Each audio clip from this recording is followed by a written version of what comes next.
आपको पता है कि मार्को रूबियो यहां आए हुए हैं, अमेरिकी विदेश मंत्री। उन्होंने प्रधानमंत्री नरेंद्र मोदी को अमेरिका आने का निमंत्रण दिया है। एक तरीका का ये मैसेज है कि भारत में जितनी भी चर्च की मिशनरी चल रही है उसको एक तरीके से अमेरिका ने नैतिक समर्थन दिया है कि पूरा वर्ल्ड का एपिक सेंटर आने वाले कुछ दिनों में, जैसे अभी गल्फ बना हुआ है जहां पर ईरान और अफगानिस्तान जैसे देशों के बीच में जो आप द्वंद्व देख रहे हैं। नमस्कार, आज हम आपको लेकर आए हैं खबरों की दुनिया के एक नए प्लेटफॉर्म न्यूज वेल्ट पे। इस प्लेटफॉर्म पर हम एक नया चैप्टर भी शुरू कर रहे हैं, दुनिया जंक्शन।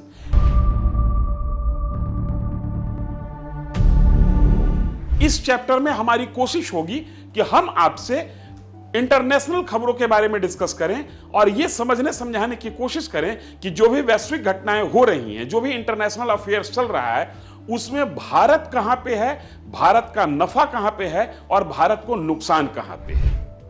शुरुआत किसी और से नहीं, सीधे अमेरिका से। 2023 के बाद कोई अमेरिकी विदेश मंत्री भारत आया है और 2012 के बाद कोई अमेरिकी विदेश मंत्री भारत आया तो सीधे सबसे पहले the city of Joy Kolkata land किया। हम अब समझने की कोशिश करते हैं कि उनकी इस भारत यात्रा और कोलकाता आने का मतलब क्या है। हम एक एक कर स्लाइड्स के माध्यम से डिस्कस करते चले जाएंगे कि उनकी इस यात्रा का मतलब क्या है। 22 मई से लेकर 26 मई तक का उनका यह दौरा है। इस दौरा में के दरमियान क्वाड बैठक होना है। दरअसल 26 मई को नई दिल्ली में क्वाड के जितने भी विदेश मंत्री हैं, 4 देश का एक संगठन है क्वाड, ऑस्ट्रेलिया, जापान, भारत और अमेरिका। ये चारों देश की स्थिति क्या है ये समझिए। ये चारों देश पूरे वर्ल्ड ट्रेड का 18 से 20% इन चारों देशों का योगदान है पूरे वर्ल्ड ट्रेड में। और जीडीपी की बात करें तो ये चारों देशों का जीडीपी मिलाकर वर्ल्ड जीडीपी का 30% से मतलब 1/3 से ज्यादा हो जाता है। और अगर जनसंख्या की बात करें तो भारत तो दुनिया का सबसे बड़ा पॉपुलेशन वाला देश है। जनसंख्या की हैसियत से अगर बात करें तो विश्व जनसंख्या का 24% जनसंख्या इन चारों देशों को मिलाकर होता है।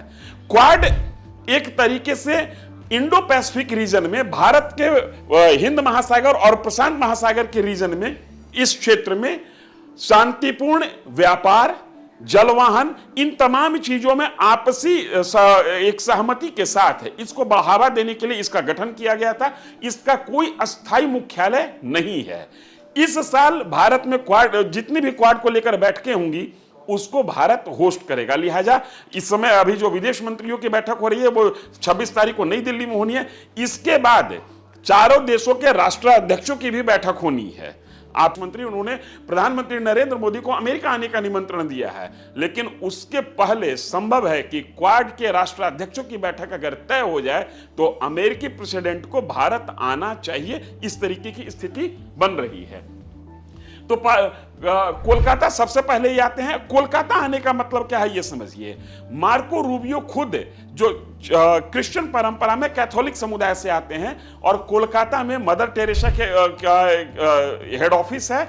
वहां मदर टेरेसा भी खुद कैथोलिक परंपरा से आती थी। लिहाजा वहां ये सबसे पहले जाते हैं। अगर इनके जाने के राजनीतिक मतलब को समझने की कोशिश करते हैं तो एक तरीका का ये मैसेज है कि भारत में जितनी भी चर्च की मिशनरी चल रही है उसको एक तरीके से अमेरिका ने नैतिक समर्थन दिया है। अमेरिकी विदेश मंत्री सबसे पहले वहां गए हैं। तो उसके बाद आगरा और जयपुर ये जा रहे हैं। नई दिल्ली में है। आज संयुक्त प्रेस कॉन्फ्रेंस हुआ है विदेश मंत्री, भारतीय विदेश मंत्री और अमेरिकी विदेश मंत्री का। और इस प्रेस कॉन्फ्रेंस को अगर जो हम समझने की कोशिश करें तो एक बात बड़ी गौर करने वाली है।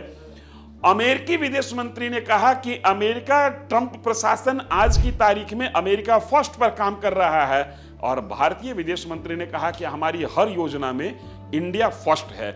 इसका मतलब कि दोनों देश इस हिसाब से आगे बढ़ने की कोशिश कर रहे हैं जिसमें दोनों देश का हित अपने अपने जगह पर विकसित होता रहे और बढ़ता रहे। दोनों विदेश मंत्रियों ने कहा कि हर मुद्दे पर हम दोनों एक साथ नहीं हो सकते हैं, लेकिन कई मुद्दे पर भारत और अमेरिका एक साथ हो सकता है। क्योंकि ये विश्व के दो पुराने लोकतांत्रिक देशों का मिलन है। भारत का अमेरिका इस समय व्यापारिक दृष्टिकोण से सबसे बड़ा साझेदार है और इस साझेदारी में वित्तीय घाटा अमेरिका के साथ ज्यादा है। पूरा जो वित्तीय व्यवहार है वो भारत के पक्ष में है। व्यापार और ऊर्जा समझौता इसमें होने की चांसेस है। मार्को रूबियो हैं कौन? जैसा कि हमने आपको पहले बताया, फ्लोरिडा के सीनेटर रह चुके हैं, कैथोलिक धर्म के अनुयायी हैं, क्यूबन अमेरिकन परिवार से आते हैं, विदेश नीति के दृष्टिकोण से चीन विरोधी हैं। भारत के लिए इनकी यात्रा अगर जो महत्वपूर्ण है तो उसमें एक सबसे बड़ा पॉइंट बनता है कि मार्को रूबियो खुद अपने समझ में चीन के विरोध में हैं और इंडो पैसिफिक जो क्वाड का पूरा जो कार्य क्षेत्र है, क्वाड के स्थापना के पीछे का जो तर्क है, उस तर्क को मार्को रूबियो सबसे ज्यादा पसंद करते हैं। भारत को सबसे महत्वपूर्ण रणनीतिक साझेदार कहते हैं, क्वाड के समर्थक हैं। पद संभालने के बाद पहली भारत यात्रा 2012 के बाद कोलकाता आने वाले पहले यूएस के विदेश मंत्री हैं। रिपब्लिकन पार्टी से आते हैं, पहली बार ये भारत आए हैं। कोलकाता में रूबियो 23 मई को पहुंचे, पत्नी के साथ आए हैं। सबसे पहले एयरपोर्ट आए, मदर हाउस दौरा किया, मिशनरीज ऑफ चैरिटी मुख्यालय गए, मदर टेरेसा के स्मारक पर श्रद्धांजलि अर्पित की। रूबियो कैथोलिक हैं। ये देखिए, ये एक तरीके से सांस्कृतिक आदान प्रदान और सांस्कृतिक साहचर्य का भी यहां पर एक झलक मिलता है, जो कि मदर टेरेसा के पूरे मुहिम को भारत ने जिस तरीके से समर्थन दिया और मदर टेरेसा को भारत ने जिस तरीके से अपनाया और मदर टेरेसा ने भारत को जिस तरीके से अपनाया, ये अपने आप में भारत में क्रिश्चियन मिशनरीज के मूवमेंट को लेकर अगर जो पोस्ट इंडिपेंडेंस बात करें तो ये एक बहुत बड़ी मार्किंग है भारत में चर्च के मूवमेंट को लेकर, क्रिश्चियनिटी को लेकर। कोलकाता यात्रा भारत के पूर्वी हिस्से और बंगाल की खाड़ी के रणनीतिक महत्व का संकेत। हमने कई बार इस बात को डिस्कस किया है और भारत के विदेश नीति को समझने वाले या वैश्विक विदेश नीति को जो अभी समझ रहे हैं उनको यह समझ में आ रहा है कि पूरा वर्ल्ड का एपिक सेंटर आने वाले कुछ दिनों में, जैसे अभी गल्फ बना हुआ है जहां पर ईरान और अफगानिस्तान जैसे देशों के बीच में जो आप द्वंद्व देख रहे हैं, उस क्षेत्र में जो द्वंद्व देख रहे हैं, ऐसा इंटरनेशनल अफेयर्स के एक्सपर्ट का कहना है कि आने वाले 20-25 सालों में वो इलाका शांत हो जाएगा और पूरी वैश्विक मूवमेंट सामरिक से लेकर व्यापारिक दोनों स्तर पर, अगर जो विश्व रणनीति का केंद्र और विश्व राजनीति का केंद्र आने वाले 20-25 सालों में कहीं शिफ्ट होता हुआ दिख रहा है तो वो भारत का पूर्वी हिस्सा है। लिहाजा उस क्षेत्र पर भारत की नजर और भारत और अमेरिका की नजर कैसे है, इसको आप क्वाड के मूवमेंट से समझ सकते हैं। 2007 में ही इसका गठन हुआ था और आज हम लोग 2026 में बात कर रहे हैं। पीएम मोदी से मुलाकात, 23 मई को इनकी पीएम मोदी से मुलाकात हुई। व्यापार और टैरिफ, यूएस ट्रेड डील पर जबरदस्त प्रगति की बात की गई है। अब आपको हम थोड़ा सा एक साल पीछे ले चलते हैं। ट्रंप का जो सेकंड प्रशासन शुरू हुआ उसमें अपने वित्तीय घाटा को कम करने के लिए ट्रंप प्रशासन ने जबरदस्त तरीके से एब्रप्टली कई देशों पर टैरिफ लगाया और उसकी कोई सीमा नहीं थी। जैसा लग रहा था कि रातों रात कुछ सोचे और सुबह आके उन्होंने टैरिफ इंपोज कर दिया। उस पर सहमति बनते बनते 18% की टैरिफ अब भारत पर ट्रंप प्रशासन लगाए हुए है। यह भी भारत को नागवार गुजर रहा है। इसलिए नागवार गुजर रहा है कि कई मामले ऐसे थे जिसमें भारतीय सामान पर अमेरिका में टैरिफ नहीं लगता था। भारत इस कोशिश में है कि पुरानी व्यवस्था को फिर से लागू किया जाए। अमेरिका भी इस बात को समझ रहा है कि पुरानी व्यवस्था को फिर से लागू करना होगा। मार्को रूबियो यहां पर प्रेस कॉन्फ्रेंस में बात करते हुए अमेरिका के विकास में भारत के वो लोग जो अमेरिका में बसे हुए हैं उनकी भूमिका की सराहना की, अमेरिका में भारतीय निवेश की सराहना की। अभी तक आप ये समझते होंगे कि भारत बाहर से अपने यहां निवेश आकर्षित करता है, लेकिन मार्को रूबियो ने कहा कि भारत ने जितना बड़ा निवेश भारतीय लोगों ने अमेरिका में किया है, अमेरिका इस चीज को स्वीकार करता है और इसकी सराहना करता है। आज जो प्रेस कॉन्फ्रेंस चल रहा था दोनों विदेश मंत्री की, उसमें यह भी बातें निकल कर आई कि अमेरिका में कुछ रैसिस्ट टिप्पणी होती है, जो नस्लीय टिप्पणी होती है भारतीयों पर। मार्को रूबियो ने स्पष्ट कहा कि कुछ बेवकूफ लोग हर देश में होते हैं, इसकी चिंता नहीं करनी चाहिए और ट्रंप प्रशासन ऐसे बेवकूफों पर सख्ती से काम कर रहा है और उनके साथ सख्ती से पेश आ रहा है। यह बात मैं सिर्फ आपको इसलिए बता रहा हूं कि दोनों देश इस टैरिफ वार के बाद किस तरीके से एक दूसरे के साथ फिर पुरानी स्थिति को लाने के लिए तैयार हैं। यह मार्को रूबियो के प्रेस कॉन्फ्रेंस, मार्को रूबियो और एस जयशंकर भारतीय विदेश मंत्री के संयुक्त प्रेस कॉन्फ्रेंस में जो बोला गया है उससे समझा जा सकता है। अमेरिका व्हाइट हाउस आने के लिए निमंत्रण दिया है, मैंने पहले आपको बताया, और इंडो पैसिफिक में साझा सुरक्षा मजबूत करने की प्रतिबद्धता फिर से दोहराई गई है। हैदराबाद हाउस नई दिल्ली में ज्वाइंट प्रेस कॉन्फ्रेंस हुई, ऊर्जा समझौते पर बातचीत हुई। भारत अगले साल में $500 अरब अमेरिकी सामान खरीदेगा ऊर्जा, तकनीकी और एग्रीकल्चर के क्षेत्र में। टैरिफ घटाकर 18% कर दिया गया। यूएस इंडिया ट्रेड डील जल्द होने के संकेत। और जून में जो ये व्यापार के लिए जो समझौता होना है, जिसके लिए कुछ एक टीम आई थी जिस पर 18% किया गया था, अब जून में इसको फिर से एक बार इस पर बैठक होगी और इन चीजों को आगे फिर बढ़ाया जाएगा। परमाणु सहयोग, India US civil nuclear corporation पर विस्तृत चर्चा। ऊर्जा सुरक्षा के लिए अहम। क्रिटिकल मिनरल, दुर्लभ खनिजों की खनन और प्रसंस्करण में अमेरिकी भारतीय साझेदारी को औपचारिक रूप दिया जा रहा है, इस पर चर्चा हो रही है। क्रिटिकल मिनरल्स इस समय विश्व के लिए सबसे बड़ी चुनौती बनी हुई है और कई जगह पर जो युद्ध चल रहे हैं और युद्ध के आसार बने हुए हैं, उसके पीछे ये एक बहुत बड़ा फैक्टर है। इस लिहाज से ये मार्को रूबियो का ये दौरा महत्वपूर्ण है। इंडो पैसिफिक में संयुक्त सुरक्षा, भारत के समुद्री निगरानी में अमेरिकी मदद। अब जब संयुक्त सुरक्षा की बात करते हैं तो एक चीज ध्यान में रखिएगा कि हर साल ये चारों देश एक बार संयुक्त सैन्य अभ्यास करते हैं, जिसको मालाबार प्रैक्टिस कहा जाता है। पहले ये सिर्फ अमेरिका और भारत करते थे, लेकिन इधर के कुछ एक सालों से इसमें जापान और ऑस्ट्रेलिया की भी सैन्य शक्ति लगती है और ये एक तरीके से संयुक्त सैन्य अभ्यास होता है। भारतीय निवेश यूएस में, भारतीय कंपनियों ने अमेरिका में $20 अरब निवेश का वादा किया है, जिसको अमेरिकी विदेश मंत्री ने जिसकी सराहना की। रूबियो बोले भारत अमेरिका का सबसे महत्वपूर्ण रणनीतिक साझेदार है। इसलिए साझेदार है कि अमेरिका के डेवलपमेंट में अमेरिका में रह रहे भारतीयों की बहुत बड़ी भूमिका, और आज की तारीख में कई ऐसे सेक्टर हैं जिसमें अमेरिका में भारत के उद्योगपति सबसे ज्यादा निवेश कर रहे हैं। इस बात को ट्रंप प्रशासन स्वीकार कर रहा है। क्वाड विदेश मंत्रियों की बैठक 26 मई।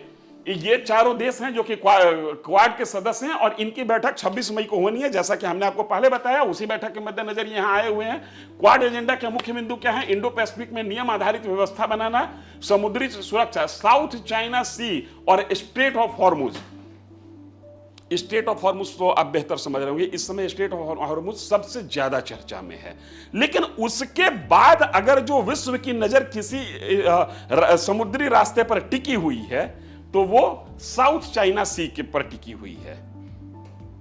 इस क्षेत्र में भारत अपनी स्थिति मजबूत करे, इसके लिए भारत तकरीबन 92 हजार करोड़ रुपए के निवेश से निकोबार प्रोजेक्ट पर काम कर रहा है। वहां पर भारत नया शहर बनाना, डॉकयार्ड्स बनाना, एयरपोर्ट बनाना, कई तरह की योजना वहां पर भारत अपना शुरू किए हुए है। स्वास्थ्य, जलवायु और आपदा प्रबंधन में सहयोग की बात हुई है। यात्रा की पृष्ठभूमि और तनाव क्यों था? अब आते हैं कि इस यात्रा का महत्व क्यों है। पहलगाम की घटना के बाद से भारत और अमेरिका के रिश्ते बहुत सुखद नहीं थे। यही वो दौर था जब टैरिफ लगना शुरू हुआ। पहलगाम घटना के बाद भारत पाकिस्तान पर अटैक करता है। 4 दिन की लड़ाई के बाद, 3 दिन की लड़ाई के बाद युद्ध रुक जाता है और उस युद्ध को रोकने का एक तरफा श्रेय डोनाल्ड ट्रंप अपने माथे लेते हैं। यह भी एक पृष्ठभूमि रही जिसके कारण भारत और अमेरिका के बीच में संबंध बहुत नाजुक हो चले। यूएस ने भारतीय सामान पर 50% टैरिफ लगाया, जिसमें रशियन तेल खरीद पर 25% अलग से। अमेरिका बार बार कह रहा था कि भारत रूस से चूंकि तेल खरीदता है, इसलिए रूस के पास पैसा आ रहा है और उस पैसे से रूस यूक्रेन के साथ युद्ध लड़ रहा है, इसलिए भारत रूस से तेल न खरीदे। भारत ने यह तय किया कि सस्ता तेल हमको जहां मिलेगा हम वहां से खरीदेंगे।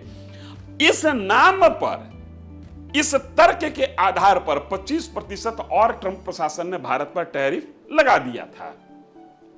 फरवरी 2026 टैरिफ घटाकर 18% अंतरिम ट्रेड डील हुई, लेकिन पूरी डील अभी बाकी है, जिसके बारे में कहा जा रहा है कि जून में एक और अमेरिकन डेलीगेट्स आएगा।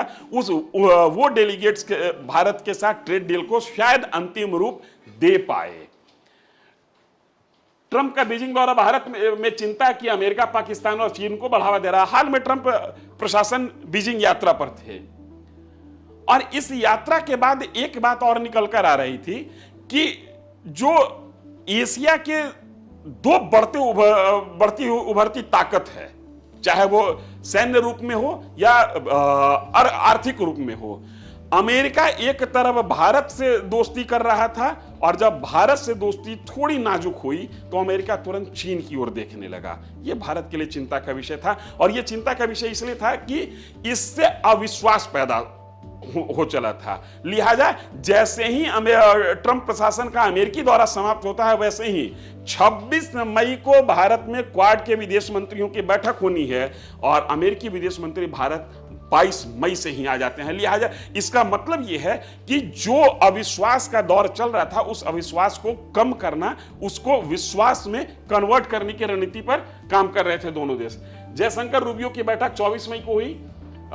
जैसा हमने बताया कि दोनों के बीच में प्रेस कॉन्फ्रेंस हुआ है। ये तमाम चीजें, रक्षा सहयोग, भारतीय निवेश यूएस में, परमाणु सहयोग, व्यापार समझौता, ऊर्जा समझौता, इन तमाम विषयों पर डिस्कशन हुई और इस डिस्कशन का निष्कर्ष ये निकल कर आ रहा है कि भारत और अमेरिका के संबंध जैसे थे अब गाड़ी को फिर से 180 डिग्री पर घुमाकर वैसे ही, माफ कीजिएगा, 360 डिग्री पर घुमाते हुए वहीं पर ले जाने की कोशिश हो रही है। चूंकि दोनों बड़े देश इस बात को समझ रहे हैं कि एक दूसरे से के साथ सहयोग के बिना चलना मुश्किल है। अमेरिका जिस तरीके से ईरान के साथ युद्ध में उलझा हुआ है, भारत जैसे बड़े देश का समर्थन अमेरिका के लिए जरूरी है। और ये प्रेस कॉन्फ्रेंस में अमेरिकी विदेश मंत्री मार्को रूबियो ने भी स्वीकार किया कि ईरान समस्या को लेकर भारत की भूमिका बड़ी होती है।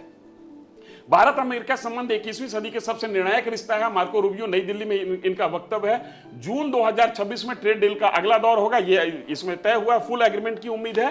पीएम मोदी जल्द वाशिंगटन जाएंगे। ट्रंप मोदी दोनों के बीच में मीटिंग संभव है। भारत रशियन तेल से धीरे धीरे यूएस एनर्जी की ओर शिफ्ट होगा।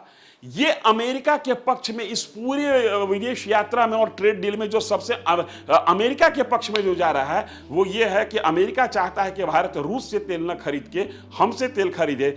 भारत की शर्त यह है कि हमको जहां से सस्ता मिलेगा वहां से हम तेल खरीदेंगे।